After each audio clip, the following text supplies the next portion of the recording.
Yang mulia Presiden Majelis Umum PBB, Yang mulia Sekretaris Jenderal PBB, Yang mulia para pemimpin negara-negara anggota PBB, tahun ini genap 75 tahun usia PBB. 75 tahun yang lalu PBB dibentuk agar perang besar, Perang Dunia Kedua tidak terulang kembali. 75 tahun yang lalu PBB dibentuk agar dunia bisa lebih damai, stabil dan sejahtera. Karena perang tidak akan menguntungkan siapapun. Tidak ada artinya sebuah kemenangan dirayakan di tengah kehancuran. Tidak ada artinya menjadi kekuatan ekonomi terbesar di tengah dunia yang tenggelam. Pimpinan sidang yang terhormat, di usia PBB yang ke-75 ini, kita patut bertanya, apakah dunia yang kita impikan tersebut sudah tercapai? Saya kira jawaban kita sama, belum. Konflik masih terjadi di berbagai belahan dunia. Kemiskinan dan bahkan kelaparan masih terus dirasakan.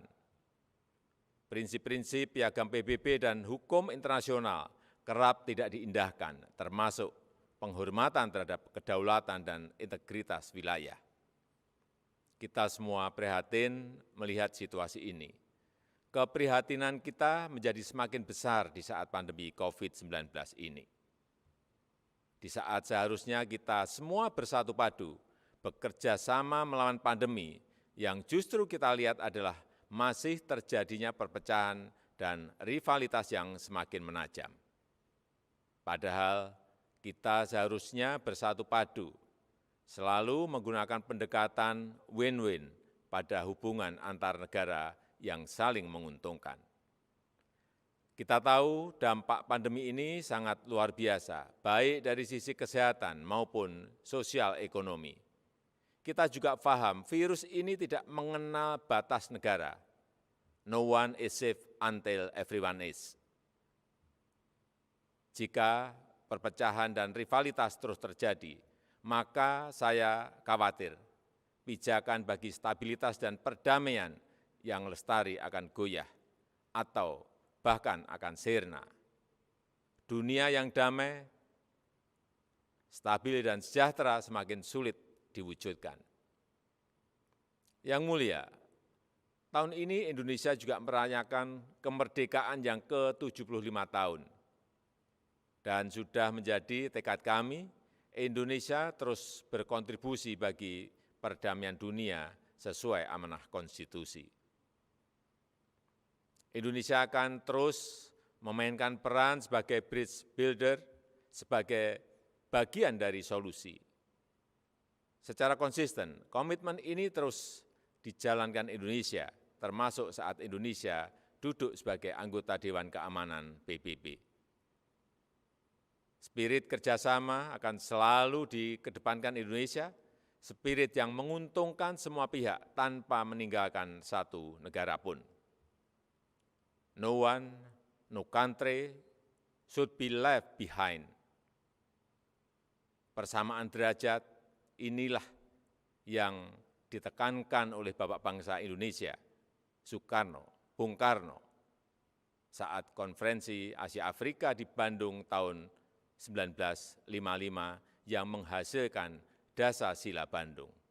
Hingga kini prinsip Dasar-Sila Bandung masih sangat relevan, termasuk penyelesaian perselisihan secara damai, pemajuan kerjasama, dan penghormatan terhadap hukum internasional. Palestina adalah satu-satunya negara yang hadir di konferensi Bandung, yang sampai sekarang belum menikmati kemerdekaannya. Indonesia terus konsisten memberikan dukungan bagi Palestina untuk mendapatkan hak-haknya. Di kawasan kami sendiri, bersama negara-negara ASEAN lainnya, Indonesia terus menjaga Asia Tenggara sebagai kawasan yang damai, stabil, dan sejahtera. Pada hari jadinya yang ke-53, 8 Agustus 2020 yang lalu, ASEAN kembali menegaskan komitmennya untuk terus menjaga perdamaian dan stabilitas kawasan. Spirit kerjasama dan perdamaian inilah yang kemudian didorong Indonesia ke kawasan yang lebih luas, kawasan Indo-Pasifik melalui ASEAN Outlook on the Indo-Pacific. Yang mulia, melihat situasi dunia saat ini, izinkan saya menyampaikan beberapa pemikiran. Yang pertama, PBB harus senantiasa berbenah diri, melakukan reformasi, revitalisasi, dan efisiensi. PBB harus dapat membuktikan bahwa multilateralism delivers, termasuk pada saat terjadinya krisis. PBB harus lebih responsif dan efektif dalam menyelesaikan berbagai tantangan global. Dan kita semua memiliki tanggung jawab untuk terus memperkuat PBB, agar PBB tetap relevan dan semakin kontributif sejalan dengan tantangan zaman. PBB bukanlah sekedar sebuah gedung di kota New York, tapi sebuah cita-cita dan komitmen bersama seluruh bangsa untuk mencapai perdamaian dunia dan kesejahteraan bagi generasi penerus. Indonesia memiliki keyakinan yang tidak tergoyahkan terhadap PBB dan multilateralisme. Multilateralisme adalah satu-satunya jalan yang dapat memberikan kesetaraan.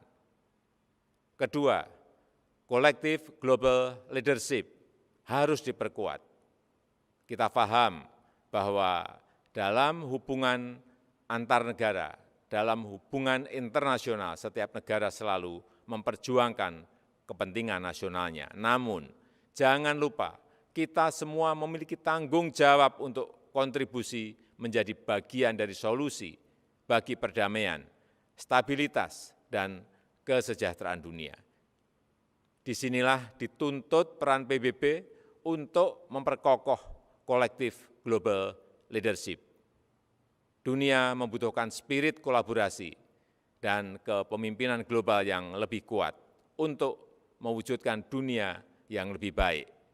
Ketiga, kerjasama dalam penanganan COVID-19 harus kita perkuat, baik dari sisi kesehatan maupun dampak sosial ekonominya. Vaksin akan menjadi game changer dalam perang melawan pandemi. Kita harus bekerja sama untuk memastikan bahwa semua negara mendapatkan akses setara terhadap vaksin yang aman dan dengan harga terjangkau. Untuk jangka panjang, tata kelola ketahanan kesehatan dunia harus lebih diperkuat.